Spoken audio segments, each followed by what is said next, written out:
Nah, inilah bentukan kandang yang sudah saya bongkar kemarin itu, bosku.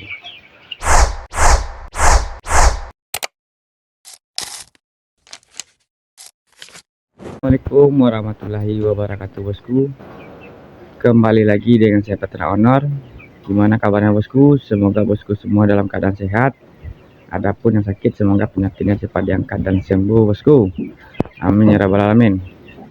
Nah, oke, bosku. Jadi ini saya baru selesai pembongkaran kandang. Jadi ini kemarin ada sisa kandang lama saya. Jadi ini sisa-sisa kayunya, bosku ya. Lumayan banyak. Ini kenapa belum saya bongkar? Karena ada DOC saya itu umur sekitar 28 hari. Jadi ini mau saya pakai nanti sementara nantinya, bosku. Jadi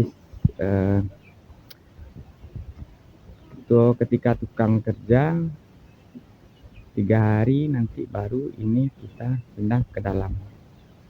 Jadi yang dalam itu, yang ada di dalam sekarang itu saya mau kerjakan, saya minta tukangnya bagian sini bikin dulu, bosku, biar calon ikan yang sudah usia 3 bulan itu bisa masuk ke sini dulu. Jadi untuk sharing pengalaman aja, bosku ya. Saya ini kan full memakai jaring seperti ini. Jadi ketika membuka juga cukup kesulitan, bosku, karena pakunya itu rapat, bosku ya. Ini di sini, di sini. Jadi kalau kita tarik itu ngunci, bosku. Jadi makanya saya gunakan gunting, bosku ya.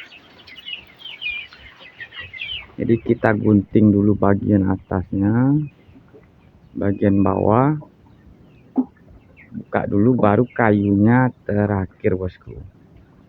Karena tadi saya coba itu susah, bosku. Selain pakunya yang nahan, jaring ini juga nahan ternyata, bosku. Jadi dia ngunci satu sama lain karena pakunya lumayan rapat. Jadi buat bosku yang mau bikin kandang dan budgetnya minim, usahakan jangan paksakan seperti saya ini, bosku, memakai jaring.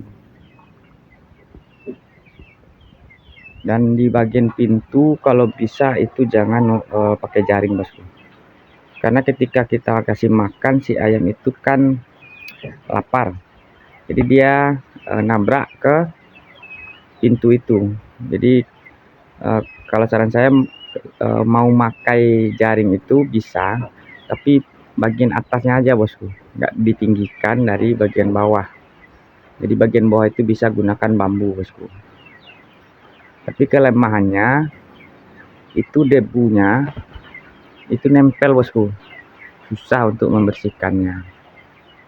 Jadi kalau kita penyemprotan desinfektan contohnya, kalau kita tidak punya alat semprot yang kuat, tekanan yang kuat, itu tidak ngaruh, bosku. Jadi debunya itu akan menumpuk tebal jadinya. Jadi itu bisa jadi sarang bibit penyakit nantinya, bosku. Jadi ini project berikutnya nantinya, bosku. Jadi bagian sini itu saya mau bikin kandang pembesaran. Jadi 4 kandang, jadi tingkat 2. Dan di bagian luar itu saya mau bikin 4 tingkat. Kenapa saya bikin seperti itu? Saya mau bikin rencananya itu siklus, bosku. Jadi saya mau bikin siklus mingguan. Jadi itu awal-awal ini saya mau bikin per minggu 50 ekor. Dan di sini nantinya kandang DOC, bosku. Jadi biasanya di belakang rumah, pas nempel di dinding rumah, sekarang saya jauhkan dari rumah. Biasanya di situ, bosku. Jadi ini nanti juga mau saya rombak kecil-kecilan, jadi pintunya aja di, bosku, di sini. Jadi DOC-nya di dalam dan tertutup seperti ini kan lebih hangat dan lebih aman, bosku ya.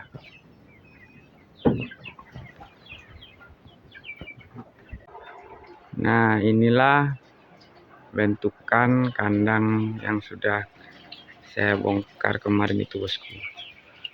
Jadi ini lebarnya sampai sana itu 3 meter dulu bosku. Jadi dari belakang sampai ke depan ini itu 7 meter. Jadi kalau untuk kandang saya nanti sampai kayu ini bosku, sampai ke sini.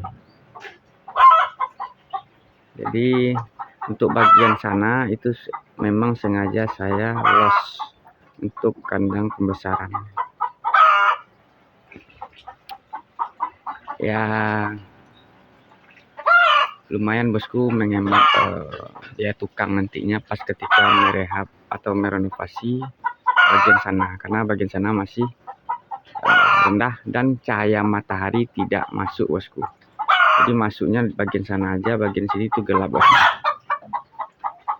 Jadi kalau bosku bikin kandang tidak terlalu tinggi, usahakan sengnya itu memakai adalah satu helai seng yang transparan itu bosku, biar matahari cahayanya itu masuk kandang tidak gelap bosku. Oke bosku, mungkin sedikit sharing dari saya. Terlebih terkurang saya mohon maaf. Saya akhiri dulu videonya. Assalamualaikum warahmatullahi wabarakatuh.